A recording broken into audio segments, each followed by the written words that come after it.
جی سلامتی ان آنکھوں پہ جو ہدایت پہ نظریں جمائے بیٹھی ہیں، ان کانوں پہ جو ذکر خیر کے منتظر رہتے ہیں، اور ان قدموں پہ جو ہدایت کی راہ پہ گامزن ہے۔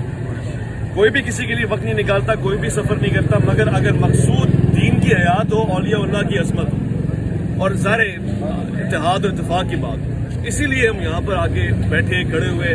میں آپ کو صبح سے گھڑی دکھا رہا ہوں، اور اس وقت بھی میں آپ کو گھڑی دکھا رہا ہوں، اور گھڑی تو آگے کی طرف جا رہی ہے، مگر ایک آدمی کی عزت نیچے کی طرف آ رہی ہے، اور اس سے پتہ لگ رہا ہے کہ یہ جو سارے لوگ کھڑے ہوئے نا، یہ حق کی متلاشی ہیں، یہ اچھی بات سننا چاہتے ہیں، یہ حق کو واضح ہوتا ہوا دیکھنا چاہتے ہیں۔ مرد کلندر یہی ہوتا ہے، مگر ہم تو جی کمرے کے بہت قریب تک آ گئے۔ بقول آپ کے دولہا والے راضی نہیں ہے، دولہا گاڑی میں کھڑا ہوا ہے، بیٹھا ہوا ہے، باہر نکل کے باتیں کر رہا ہے۔ اب دلہن نے پولیس بلائی ہے، پھر بھی ہم کھڑے ہوئے حوصلے کے ساتھ۔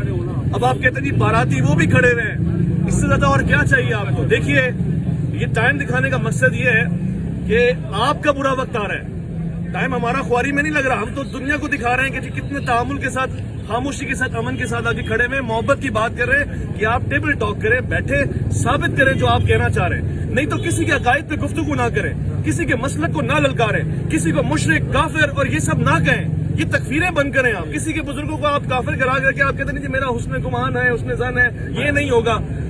اس کے پیچھے نماز کھڑی پیچھے پڑھنے کے بعد آپ کیا سمجھتے ہیں؟ اس کے بابوں کو، بزرگوں کو، اولیاء اللہ کو آپ برا بلا کہہ کے، جو میں نہیں کہہ سکتا، کوٹ کرنے کے لیے۔ تو ہم نے صرف ان سے یہ درخواست کی تھی، میں تو ایک بیچ کا آدمی ہوں نا، میری کوشش یہ ہے کہ میں مفتی صاحب کی جرأت کو سلام پیش کرتا ہوں، میرے دوستوں مفتی علی قریشی صاحب کی جرأت کو واقعی سلام ہے کہ وہاں سے اٹھ کے یہاں آئے، کھڑے عالم دین ہے، وقت نکال کے ساتھ میں کھڑے ہوئے۔ مجھے شرمندگی اس بات پہ ہے کہ ایک عالم دین کو میں نے ایک ایویں آدمی کے پیچھے خوار کیا ہے۔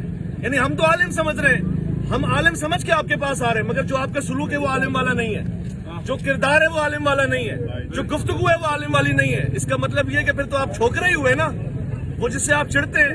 دیکھیے ابھی بھی وقت ہے، ہم بڑے دل والے لوگ ہیں اور حیدر کرار کے ماننے والے ہیں۔ یہاں کھڑے ہوئے آپ سے جنگ لڑنے کو نہیں کہہ رہے، علمی کتابی گفتگو کرنے کو کہہ رہے ہیں، جو آپ کا دعویٰ ہے، اور ہم اپنی منجیاں لے کر آئیں کہ ٹھوک کے دے منجی کا کاریگر۔ اب اور کیا بولیں ہم اس سے؟ آج کی بات کیا ہے؟ مگر میں کہوں گا ہمارا طریقہ نہیں ہے کہ ہم آپ کو گالی دیں گے، آپ بھلے دے رہے ہیں، میں برا لگ رہا ہے، ہم قانونی سلسلہ بھی اپنا رہے ہیں، شرعی سلسلہ بھی اپنا رہے ہیں، مگر اب آپ کو جواب دینے کے لیے صرف ایک جملہ کہیں گے اگلی مرتبہ 26 نومبر reverse damage have been done, reverse damage have been done, Mirza صاحب ہیو بین ڈن۔ تو یہ افسوس ہے مجھے، میں